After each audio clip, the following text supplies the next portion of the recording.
Hello, everyone.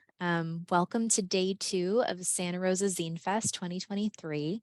My name is Simone, and I'm a librarian with the Sonoma County Library.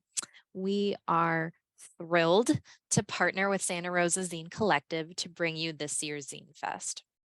We have an incredible lineup of virtual and in-person events throughout the week. We are very excited to host this panel about celebrating the power of zines as tools to empower by sharing information, affirmation, and personal narratives of healing. Joining us this afternoon are our panelists Puckworth Bartleby, Rimona Eskayo, Madalyn Berg, and Ari. So before we get started, I would just like to go over a few details about how the session will work. If you have questions, as we've already seen, please use the Q&A feature. Turns out chat is disabled. We will have time at the end of the conversation for our presenters to respond to questions. Let's see. We are very grateful to have Glory, they, them, joining us as an ASL interpreter today. Thank you so much, Glory. If you are joining us via a tablet or phone, as the presenters are possibly sharing screen, you may temporarily not see the interpreter while that's happening, and we apologize for that inconvenience. Again, if you're attending with a group of people in one room, please let us know in the Q&A feature that you are. This session will be recorded and posted to YouTube within a week of the event. And now I am very happy to turn things over to Chelsea from Santa Rosa Zine Collective so she can introduce our amazing presenters. Hi, thank you so much for being with us. It's super rad to be back for another conversation with Santa Rosa Zine Fest. And we're thrilled about this conversation. I'm going to read you the bios of our various panelists in this conversation. And as I do that, y'all can come on camera. So I'll start with just as they appear on our website. Puckworth Bartleby, they, is a fat, white, transgender, queer, ADHD friend who cares big about holding space for all of us. They like making things with other people, dancing, emergent strategy, knitting, transformative justice, writing, the moment where diffuse ideas come together to form the next step forward, good things, and cats. They used to live in Santa Rosa and they used to run a zine distro, but these days are in Seattle to sit with grief and joy and to nurture communities. Hi, Puckworth. And then we have Rimona Eskayo, they, them, is an artist, educator, and trans Sephardi insomniac. In 2022, they published their debut book, I'm Having Top Surgery, an illustrated guide for you and me, a 96-page risograph printed handbook that interrupts the sterile, dehumanizing realm of the operating room to offer a meditation on the political dimensions of medical gatekeeping and trans liberation. Rimona currently lives in their hometown, Portland, Oregon. Their work can be found in doctor's offices, classrooms, zine libraries, and a bookshelf near you. And you can learn more at rimoskayo.com, which we can put in our chat to attendees in a minute. Hey, Mo. Madalyn Berg, she, Aya, is a bilingual, energetic herbalist, artist, and educator. She is the owner of the Community Medicine Cabinet and the lead clinical herbalist for the Botanical Bus Farm Worker Clinic. In her private practice, Madalyn works with humans and other animals. Madalyn's teachers are Karen Sanders and Sarah Holmes of the Blue Otter School of Herbal Medicine. Hey, Madalyn. And last but not least, Ari, they, them, works in underground networks practicing community care outside of the nonprofit industrial complex through various autonomous collectives and networks to further the destruction of white capitalist cis heteropatriarchy. Thank you so much for being here. And we can have everybody come on camera now. And Yeah, we are all gathered here today for this panel, which we called We Keep Us Healthy, Zines on caring for ourselves and our communities. And I wanted to open by just kind of talking a little bit about how these four people who didn't know each other came to be in this conversation together.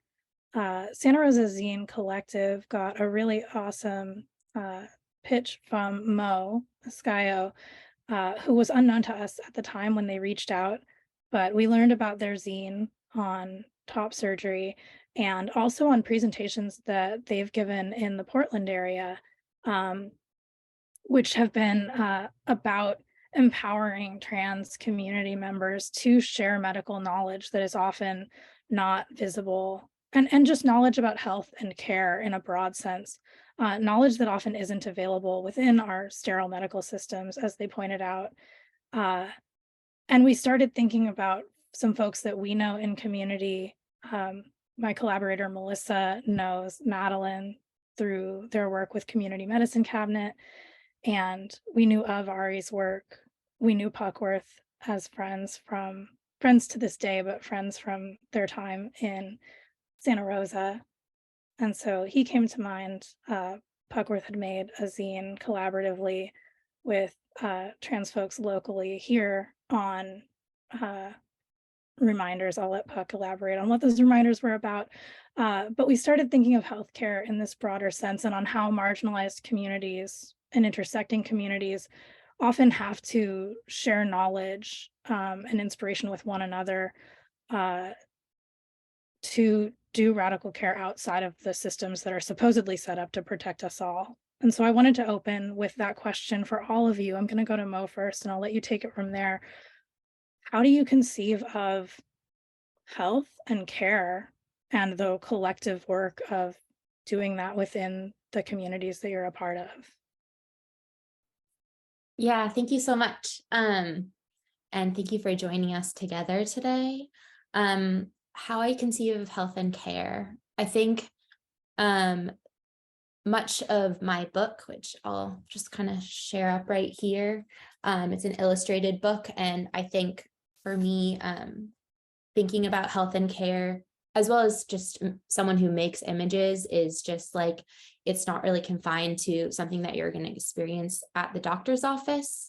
And it's not, and just thinking about creating a publication that is thinking about how are we expanding an idea specifically around trans healthcare that's not just, that's like healthcare is a hot shower, it's a place to sleep, and specifically around, gender affirming surgery, it's about retaining community and support networks so you can survive before and after any kind of major life transition like surgery.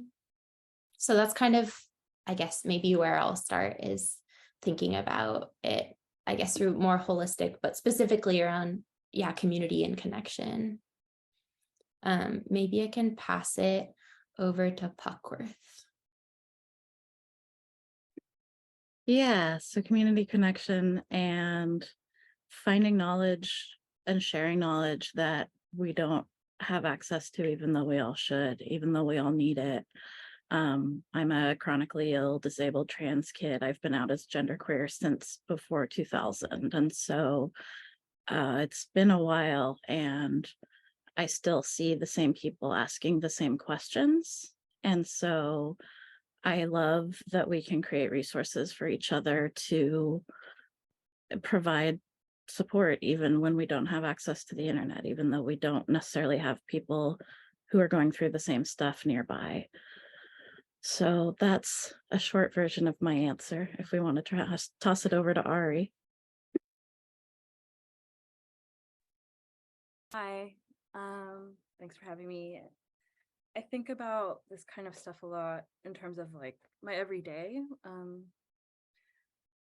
leaning into interdependence, not really thinking of myself as an individual, but someone whose mere existence impacts the other like 7 billion people on Earth, and what that means, and how I, as like a disabled person, can like show up and really just be able to like do things alongside other people and not so much like, I'm the only one that's going to do this one. It's like, well, how can we do these things together? And really like leaning into that, playing on our strengths. I don't really believe in the concept of health in a colonized world with environmental racism and all these things. All we can really do is survive and fight, you know, and figure out ways to create networks of people where we can work towards liberation and, combating ableism and a lot of systemic oppression that is literally disabling and killing us, especially now in a pandemic. I'll pass it to Madalyn, excuse me. Thank you. I think that this is a really juicy topic. The interdependence that you're talking about, Ari, I think that it expands beyond being human. I like to say that in my practice, I see humans and other animals. And a big part of that is that we are animals, right? And we, as animals, we're in relationship to other animal species and plant species, fungal species, rock beings.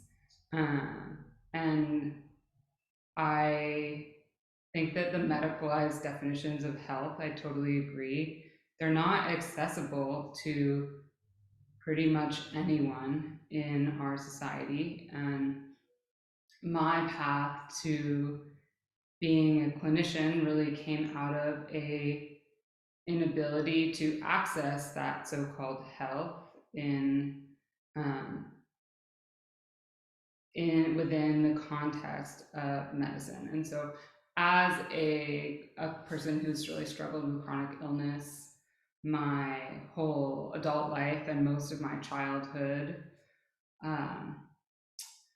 the title "We Keep Us Healthy," health and care, thinking about those things, a big part of that is those relationships that happen, that bring you into connection with Earth, that allow me to come from a place of resource even if I'm not feeling good.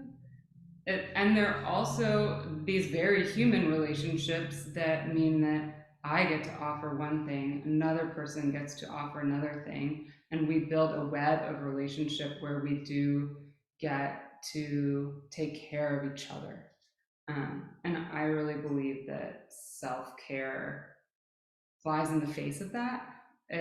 We're not all in our boxes taking care of ourselves. We really have to extend ourselves to take care of each other for everyone's needs to be met.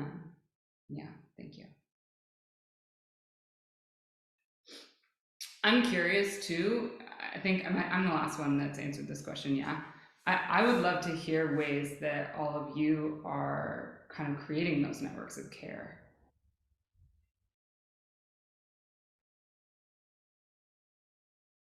I know Puckworth had talked about pods. Do you want to talk a little bit about that? Yeah, sure. I was like, oh, this is a softball for me, I think, but I'll wait until anyone else in case they have thoughts. So I moved to Seattle and I moved into a housing co-op and I was like, this is awesome. I'm going to live in the ways that I believe in. Let's support each other in our housing co-op. And then I watched a really triggering thing happen that has happened before, which is we had a witch hunt against an autistic kid. And I was like, oh, right, this is not the community holding each other up that I need.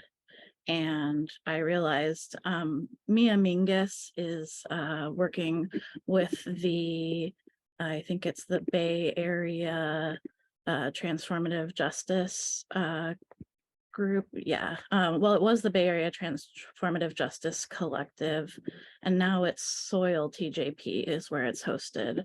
And I'm working on getting links to all of this in the Reminders Zine website as well. But pod mapping started kind of as a way for people to look at who their supports are outside of kind of traditional systems and how they can access those supports in times of crisis or just in general. And so I'm really excited right now about building. We've broken neighborhoods, right? Like that doesn't work. So how can we recognize who we have and how we can support each other by mapping those resources and mapping those people? I hate thinking of people as resources, but we do have, all of us individually, different things we have access to and different skills. I can't go to the grocery store. I have friends who love going to the grocery store. I love giving when it's easy, when it feels easy, and it can mean so much to another person. I could blather about this forever, but this is a big part of my kind of next steps in terms of community building and adjacently zine stuff, because I do think that there is this aspect of like hand to hand, hey, here's information really easily, I want to give it to you, that allows people to recognize where they fit within those different systems and how they do interconnect and interweave with each other. So that's my next step project of looking at and recognizing the systems of community care that already exist around my tiny community. Okay. Ari, I don't know if you want to speak to anything there, or whoever wants to kind of talk more about that. The specific question of ways that you individually are engaged in communities of care or anything.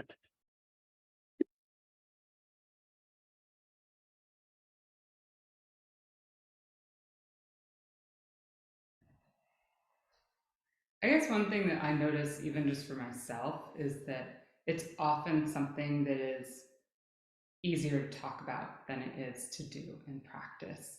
And it can be hard and messy in practice, or it can be really lonely and isolated in practice. And so, yeah, these ideas of us taking care of ourselves of taking care of each other are very much moves that are being made against the grain of a dominant culture in the United States, against the grain of how most people were socialized as children. And I think that they are much more often held as ideals than as practices. And I noticed that in my life. So I just want to name that too. That was definitely something that I saw with my co-op stuff. I was sitting here with a copy of Adrienne Marie Brown's book, We Will Not Cancel Us, and I was looking at the list of like, perhaps consider these things before participating in an intervention. I was like, oh, these are all the things that we're skipping. Okay. I do appreciate the way that sometimes zines allow us to spend some time with ourselves thinking about and pondering those things before then sharing our knowledge with community. Mo, I'm wondering if you want to talk a little more about your top surgery zine and like what that process looked like for you. Yeah, the question is what about the process of making my zine, and can you repeat the thing you said right before that? Just I guess the combination between self-thought and then community thought, that interaction, if you want to.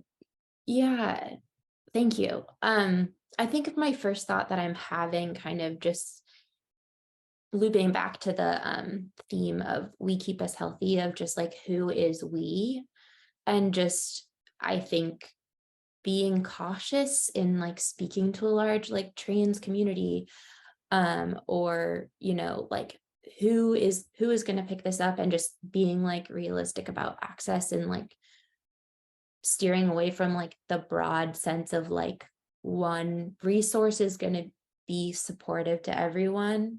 But yeah, I think kind of in maybe back to your question as well, Madalyn, too, of like For me as like a artist and creative, I think, and I think my project is specifically like kind of for people who are navigating institutions. And like that is a specific kind of care that a lot of people like don't have a choice whether or not, especially around like medical gatekeeping. You can't access that specific kind of healthcare without like going to a doctor. And so my interest in creating this project was to be like, what is a resource that can be shared amongst people, and what kind of information can we share between each other that it's like your doctor is not going to tell it to you this way. And like, how can a zine be something that there's like a list of questions to ask your surgeon, and like there's kind of like a worksheet on like how to figure out how to tell folks in your community that you're having surgery, and how to figure out who's on your team, and how to like gather that support. And so I think my project is a lot about, like helping folks like just kind of organize themselves around like, what resources do you have? Where are your touch points for like care? And like, if you're trying to take this like institutional route to care, like how can you do that in like the least harmful way possible? I don't know if that exactly answers your question, Puckworth, but I'm sort of thinking, and I'm really interested in like, yes, kind of like what you're saying, Ari, about like health is just like this very like mystical idea that doesn't really exist, and that we're like trying to just survive. So I guess I'm curious if y'all have any thoughts on like how you're navigating like the need for certain institutions and like institutional healthcare, and if you kind of like see a role in your work in either just like totally ignoring institutions or interacting with them. I can answer that. Yeah, like I feel like, yes, the concept of health, it's ableist. Let's just be honest. It's straight up ableism, and like against disabled people to have like any kind of liberation, and also putting people to a white supremacist ideal that will never exist. And I think in my work, like what I do is I have a community printing press. A lot of the times, if we need to get money from somebody, we have various like handbills, media, things like that we sell or put out just to make sure to campaign for people to get their basic needs met. A lot of these people like basically like people from the Bay, people who are Black, queer, trans, and have those intersecting identities that really like that we need. Those are people in the communities which I am a part of that are most marginalized and need help, because at the end of the day, like the only way personally that our strength can happen is if we take care of each other. I did have a thought, I'm sorry, in my head and it went away. But yeah, so I think that, and also navigating institutions, that's what I was going to say. With navigating institutions, it's always going to happen. What are your values at the end of the day? That's what you have to ask yourself when navigating institutions. Like, are your values still going to be there when you have to be present in these institutions, either seeking services or participating in them? Or are you going to have to like mask or be stealth, use discretion, discernment to be able to keep yourself safe while in these institutions? Those are a lot of the things when I have to be in spaces I think about. I don't think it's, extreme to say that a lot of the times in this day and age, like you have to be really careful around things around safety and navigating certain topics, identities, and ideas in places. So that's a thing that I think about. But I deal with institutions every day, and at the end of the day, it's like, what resources are institutions giving me so I can keep rooted in my values, and be accountable to my community and be effective in my praxis.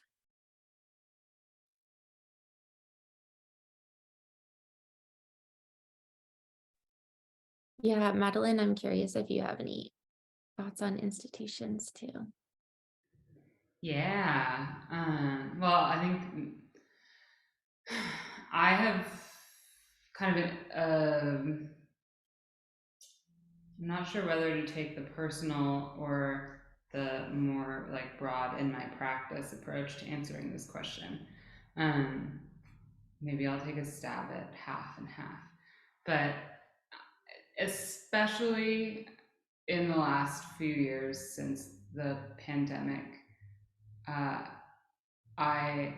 but like really ongoing since the beginning of my practice, it's been really clear that clients fall through the cracks of the medical system. So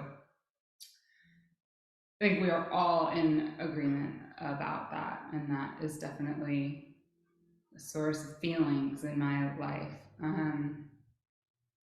In my practice, I really try and give my clients tools to be able to navigate that system as best as they can.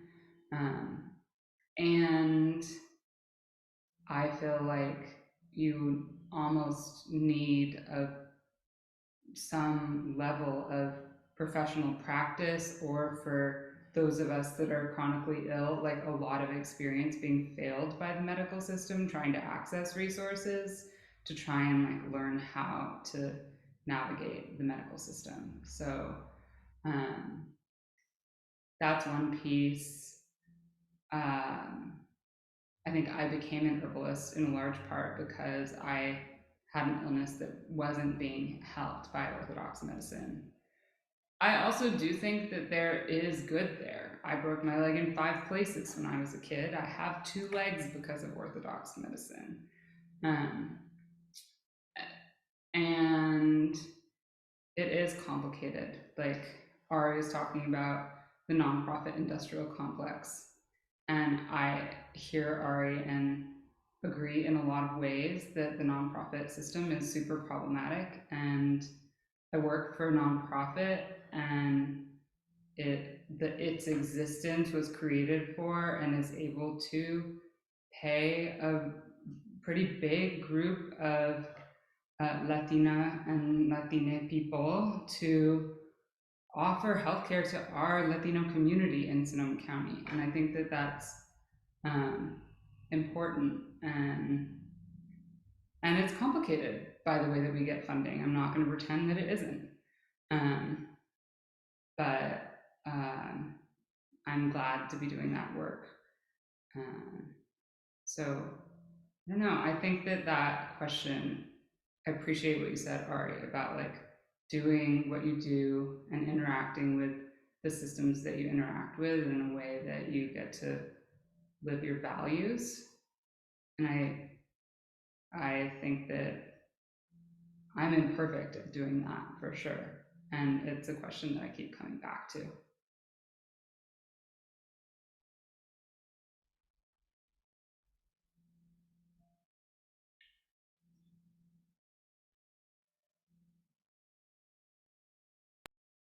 So the zine that Chelsea mentioned, the Reminders zine I have here, it has kind of like a fake letterpress cover, and it says Reminders for Trans Folks and Our Friends.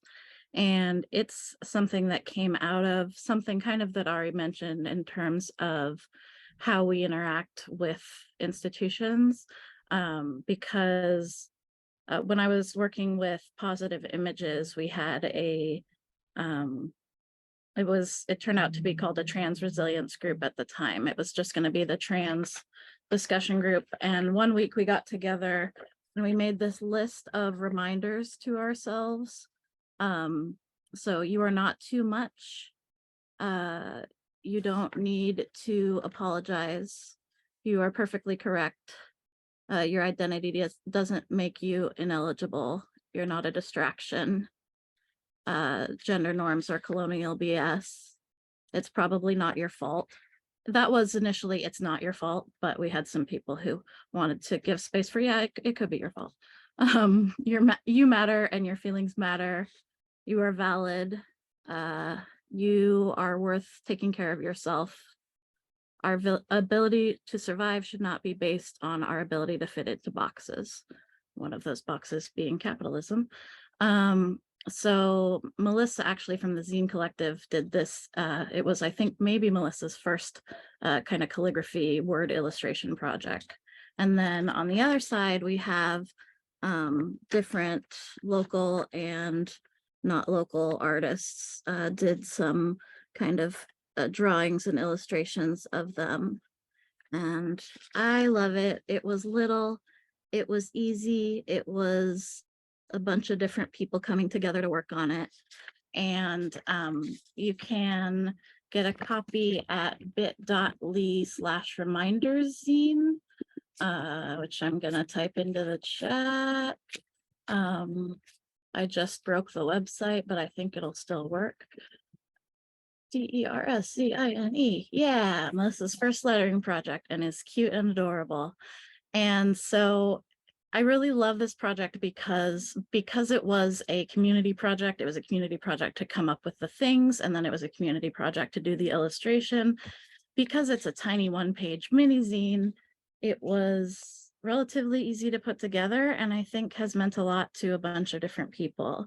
And it's the kind of thing where I'm like, this is always going to be free. I'm always going to find maybe a library where I can print it for free, maybe a job where I can print it for free. And just, I have like, last time I went to Olympia, you can print for free at the library in Olympia. So I have a stack just in case. And it's been distributed at Powell's Books and at Artists and Craftsmen Supply here in Seattle.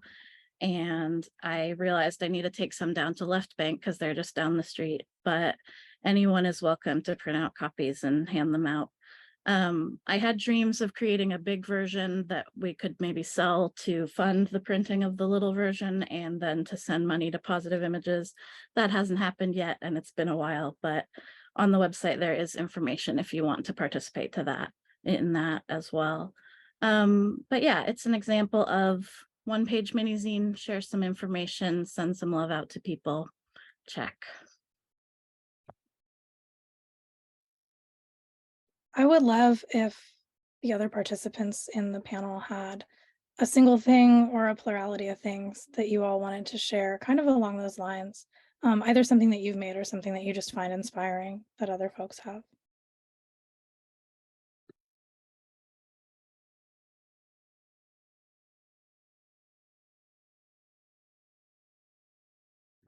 I can share really quickly. I have a page on my website called Tools. And these are all resources that either I made or I made in collaboration with people, free resources for caring for ourselves, and ultimately caring for each other.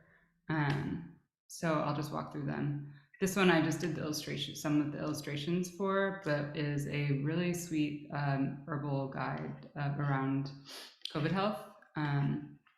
This is a fire preparedness checklist resource. I have lost count of how many times I've had to evacuate at this point where I live. Don't put a goat in a Subaru. It's not pretty afterwards. So that has been a resource that I've needed and has been pretty widely shared. I have these kind of like self-care cards. I call them self-care cards, but a lot of the questions that they're asking are actually about how do you resource and find connection with other people to regulate or co-regulate. And these have been distributed through me and through some DV organizations in San Francisco. And were a resource that I put together really early on in my practice because I felt like there were so many resources that were telling people how they should take care of themselves, and there weren't a lot of resources asking people, hey, what do you need when you're having a hard time? And so that project kind of got expanded into this Compass little zine project, which looks like this. And it's just a little booklet that kind of covers, okay, these are all the things that you really have to do as an animal to survive, like eat, drink, and sleep. I think that's about it. And then asking a bunch of questions around who you are, how you interact with the world, and what you need when you're having a hard time. And just a small thing that can be a touchstone to reference if you're in that harder mental health spot. So those are some little things that I've made that have been supportive for me and for people around me.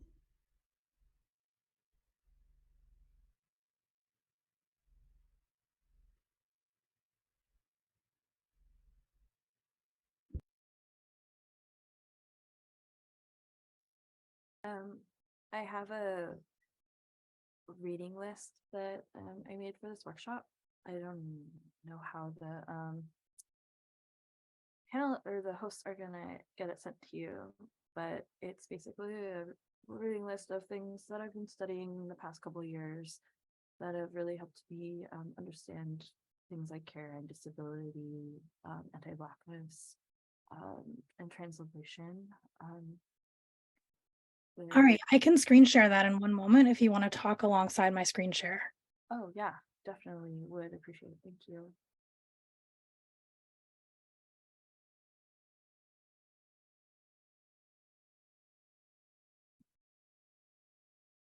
Cool.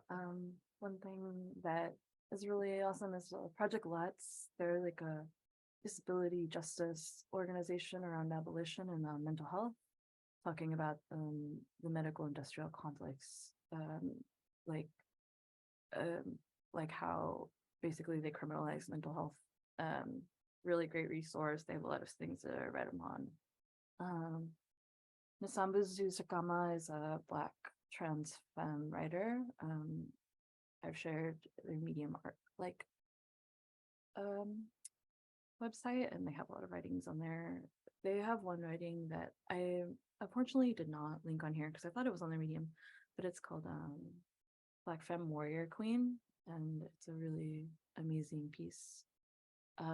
Another group, Afrofuturist Abolitionists of the Americas. I was tasked with printing one of their zines a couple years ago on anti-capitalism, mutual aid, asset-based community development. And they have a really cool concept of political praxis called a move like Myra Korhazeh. Honestly, really cool. Survived and Punished is a group that deals with like intimate partner violence and survivor support, and also the incarceration of survivors and decriminalizing the concept of survivor. And so they have a thing called safety planning and intimate partner violence, which really gave me a lot of foundation for like understanding care in general. Like it's not always going to be as a crisis as the situation, but a lot of skills are really applicable among many different things.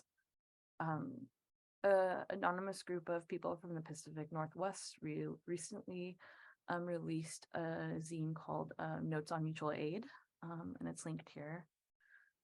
Another collective, Sick in Quarters, they are from the East Coast, and they give out free masks for months and do a lot of stuff, but they also do like writing and art and host a lot of online events. And a really amazing person named Estelle Ellison writes a lot of stuff under the moniker Abolish Time. And I listed some things on here that are things that she has written in the past couple of years. Her newest one is Discerning Power in a Culture War. I feel like that has been a really like important and pivotal piece of writing in terms of like where we're at now in this current and political movement and current. Another resource is this film called Takeover. It's about how the Young Lords occupied a hospital in the 70s in New York City to gain healthcare for their community, and won. And another zine is Asian American Antibodies Care in the Time of Coronavirus. And last, or actually two more, Joy James has a lecture on YouTube called Seeking the Beloved Community. And I also link to like a playlist of lectures. And a friend of mine, Zaire Bidgel, just wrote a little piece called Talking About Community Care. And it gives you like really tangible ways for you to like kind of put that into practice, especially when you don't have money. What other resources, whatever skills you can offer, and like kind of like really just putting it out there. And I thought it was really nice. But hopefully the host can send that to you. Also, I can make a link to it right now and drop it in the chat for y'all.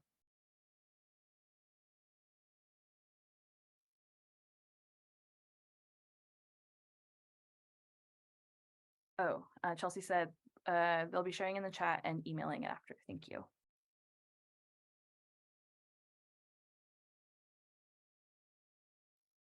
Yeah, thank you for sharing. I can share just some images. I want to share some images of my book. There's this kind of the cover. It's I created this book called I'm Having Top Surgery, an illustrated guide for you and me. And it's illustrated, risographed. I'm sort of featured as like a kind of storyteller character, but there's 5 other trans folks who are featured who have their own kind of narratives of experiencing surgery. There's informational kind of essays. This is about the difference between a mastectomy and top surgery. And, you know, some misconceptions around like, you know, trans people are still, can still experience, you know, chest cancer, even if you've had top surgery, and there's a lot of misinformation around that. So thinking about like, yeah, cancer prevention as a form of trans healthcare. This section is kind of a weird picture, but there's questions that you can bring with you to a doctor's office. These are some more questions. I wanted to share some just more diagrams that are in the book. As an artist, I'm thinking about, you know, how to make images that are not scary about surgery, and how to make surgery itself not scary, especially to people who are already approaching it from this place of fear, instead of thinking about ways that it can make us freer and more ourselves.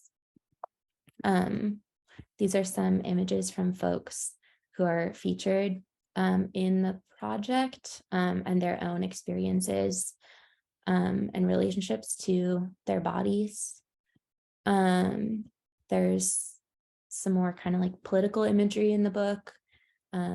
Surgery on its own is not liberation. Thinking about offering tools and resources to people who are pursuing surgery, but also just remembering that surgery is just helpful and on an individual level for folks to be safe and access critical care, but it's not making systemic changes. It's not changing the binary, and it's not changing the like day-to-day danger that people are going to experience.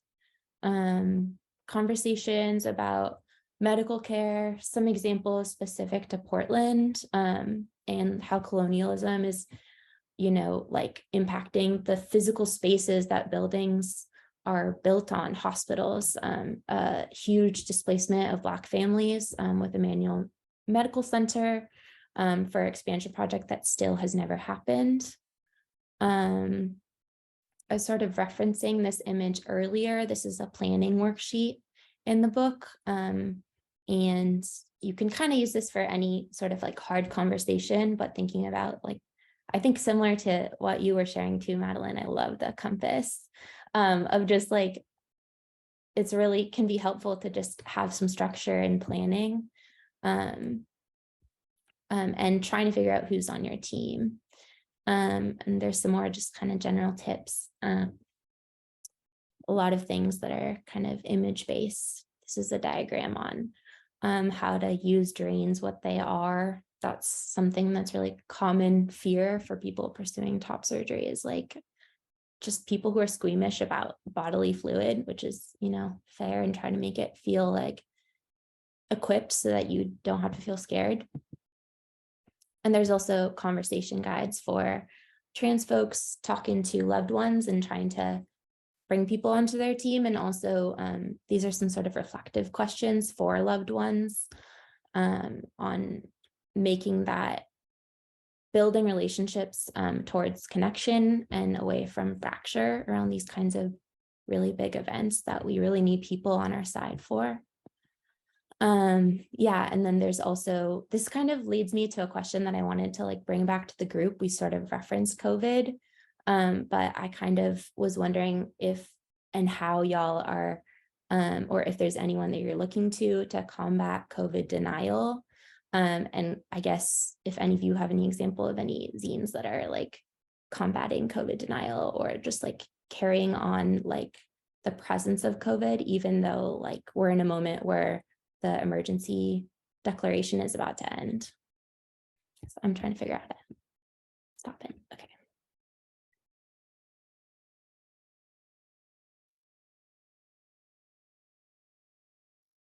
Honestly, I've been in the back of my mind for months is making, because I've been getting invited to so many Zine Fests to table, and we get asked, and then we're like, hey, what are your COVID protocols? We always have to ask, and no one will just be straight up to it. Like, you want to be straight up. Like, people are barely straight up when they're like, oh, like accessibility in general, but like COVID's also an accessibility.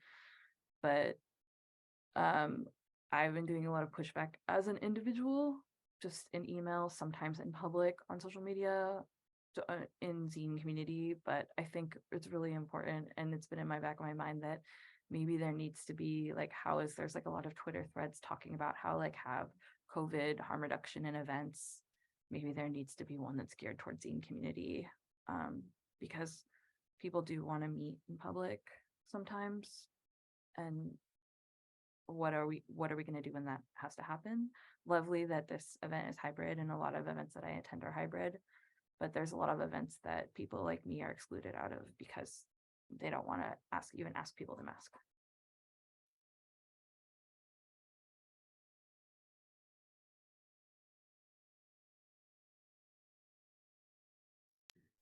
Yeah, I feel like this is just a really disheartening time. Yeah, I got nothing other than that. It's not a zine, but at like a really simple information level, I feel like the Instagram account, the People's CDC, can be really useful. On a personal level, yeah, I agree. In the herbal community, it can be tricky to figure out how to navigate COVID as a person who teaches and is a much better teacher in person than online, just for whatever reason. Figuring out how to come back to teaching in person as like a high risk COVID, chronically ill, autoimmune person has been a challenge. What we did, I ran one in-person class last year, and we met outside, and we tested before class, and we like met at the level of whoever was having the strictest COVID protocol. And that was really interesting to navigate as a facilitator of that space, because there definitely were people who were like way less careful outside of our classroom than they were in our space. And then there were also people who, like, this was the riskiest thing they were doing for like 2 weeks and or all month. And I think it's really needed to have more transparency. Like, I feel you, Ari, if people aren't posting, this is what my COVID protocol is anymore. And I think it's really ableist that you have to like try and draw it out of people and programs and events. And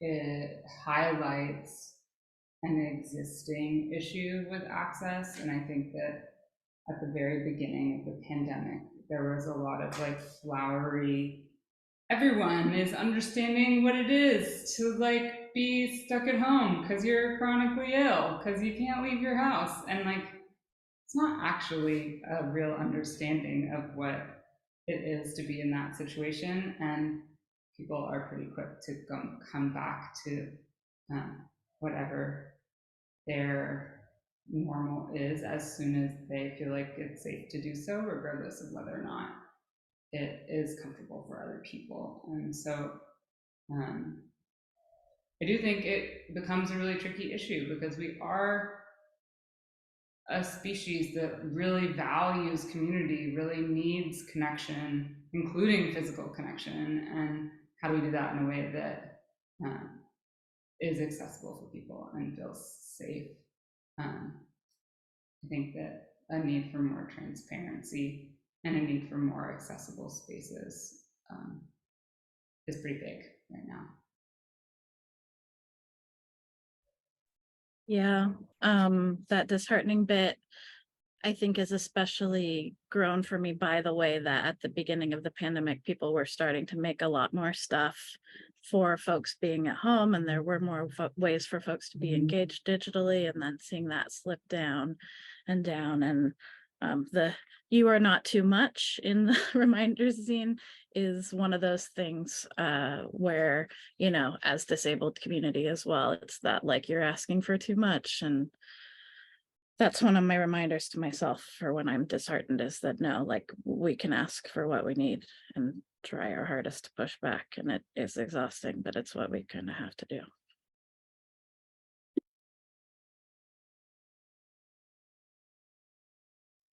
Yeah, thanks for sharing, y'all. Some things that I've been thinking about just like on an interpersonal level, because the government has forced us to create COVID as like an interpersonal issue rather than a communal issue, is just like skill building around challenging conversations. And I think this is work that a lot of like people who are, you know, already disabled or queer and like that certain people just like have more practice with. And I think something I've been noticing just like in my own personal relationships is like, you know, how white supremacy is showing up like at every level, but also on this like this kind of like non-confrontational like politeness of like, oh, do whatever's comfortable for you. And it's just like, actually, I'm only comfortable if everyone here is comfortable. Like, and wanting, now that we're kind of, I just feel like I'm personally just catching up to the fact that you know, people are not even like ashamed of not wearing a mask at the grocery store anymore. And like just this kind of like silence around COVID in general. And like, I feel like y'all are kind of a group of folks where I'm just like, yeah, zines are so much about interruption, and independent publishing is so much about like, we don't really care what everyone else like thinks should be happening. Is like, we're going to say the truth, and we're going to say like what is unpopular to be said. So I guess I'm kind of wondering if there's any kind of like resources that y'all like are hoping for in this next kind of like phase of the pandemic, or just kind of other like future things you're working on. Also, I realize we're kind of close on time.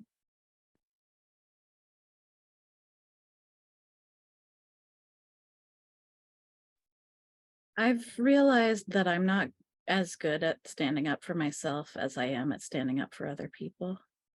I've been doing volunteer work that I was told would be paid 1.5 years ago, and I haven't been able to ask for that money for myself. But now that there's someone else there who needs the money, I'm much more able to ask. And I think that's a good example of the community care part, is the like just reminding yourself, even when it is that oppression telling you not to stand up for yourself, that you're not just standing up for yourself ever. Like, you're advocating for people who have been doing this and people who are coming forward with you. So that's my big one. Just like, even if you're not confident enough to speak up for yourself, remembering that you're not the only one. I also have someone who's a friend of mine who needs a little longer to wrap their mind around before they interject in issues, and just practicing with them some kind of filler phrase that they can say while they try to think about it. And so we just practiced a like, hey, that's not okay. But anything of like, hang on, I need a moment, but we need to talk about this, rather than just not interrupting in the moment because you don't know what to say, like giving yourself that time to figure out what you need to say because you know something's wrong, but you don't know how to do it. So those are my very basic things on that. I don't know.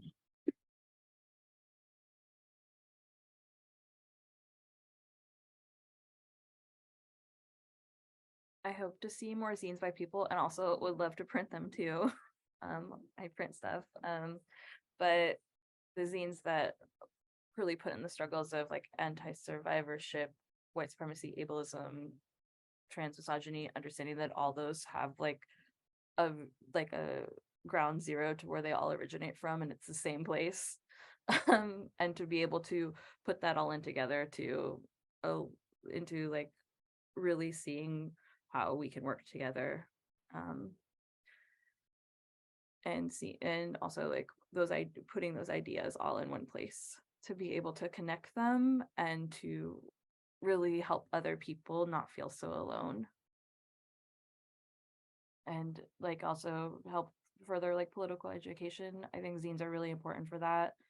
And the people, a lot of the times when I see people saying things, they don't even know how to make a zine. So hopefully more zine education. So the people that are saying really amazing things today in the world are able to put them into a little less ephemeral medium.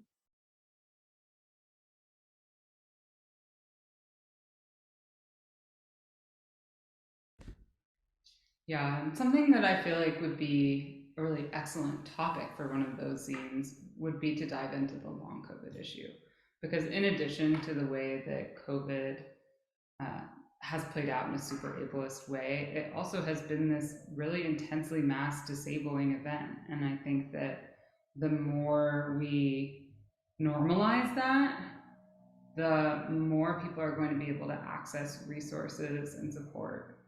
Um, and the more we can be in conversation about that, the more we'll have better sense of what are the resources and what does that support look like, not only within the orthodox medicine or kind of medical community, but also among alternative healthcare practitioners and among people who are just paying attention to what's going on in their bodies. I think that that's a place where the conversation starts, because ultimately you as an individual know more about your body than anyone else.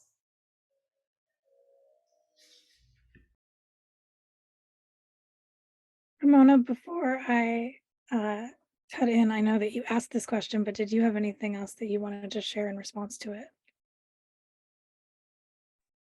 Yeah, I think y'all pretty much covered it. I really like the pointing out about long COVID, Madalyn. I think that's a really good point. And I feel like in terms of reference to, you know, a little bit of what Ari was saying, sorry, was around like people are distributing this information online. Like this has been happening the whole pandemic, especially around long COVID. Like most people who have long COVID know so much more than doctors, and doctors aren't even diagnosing people because they don't know what they're talking about. And a lot of doctors are COVID deniers and not like showing up to work with a mask now.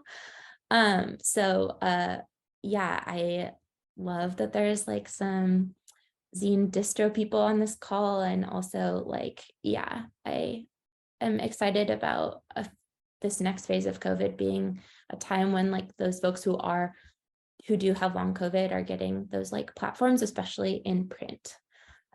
That kind of sometimes takes a little bit longer, but hopefully less time with zine and the zine world. Yeah. Well, thank you all so much for having this amazing and multifaceted and heavy conversation. I hope that it brings, even as it is heavy, I hope it also brings some inspiration to you each and to anybody in the audience for the power that we do have to connect and share resources with one another. And it has been awesome to be with you all. If you want to put any resource links in the chat, if you want people to be able to find you online, you can let folks know in the chat where they can do that. And I'm going to tell you all a little bit about what's coming up next. So if you are in the Santa Rosa area tonight, and if you are a Spanish speaker, we have a program at our Roseland Regional Library on burnout with Gladys Ochoa, who, as a perfect complement to this conversation, is one of the creators of Sick and Disabled Zine and Craft Fair, which has the acronym SAD Fair. So Gladys is going to be presenting on burnout and ways to overcome it. That conversation and workshop will be happening in Spanish at 6:30 p.m. at the Roseland Library. And then I'm not even going to talk about tomorrow. It's at North Bay Letterpress Arts, but it is already at capacity. So I encourage you to look up North Bay Letterpress Arts and to find them at the Zine Fair on Saturday. But if you didn't already sign up for that workshop, that one is not going to be available to folks. So come back and meet us on Zoom on Friday, especially if you are a Spanish speaker or an ASL speaker. We have a bilingual workshop with Yesenia Moya Garay on writing as resistance, and that will be in Spanish and English, and Spanglish fluidly. Yesenia will be the lead person speaking there, and it is a writing as resistance circle and workshop exploring the power of creative writing to resist erasure and reclaim BIPOC history and culture.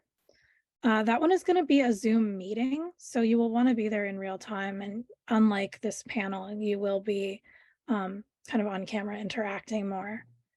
And then we have a Zine social at Brew on Friday. Brew is our local LGBTQIA coffee shop in Santa Rosa. We love them and we're excited for them to host kind of just a looser hangout session for us.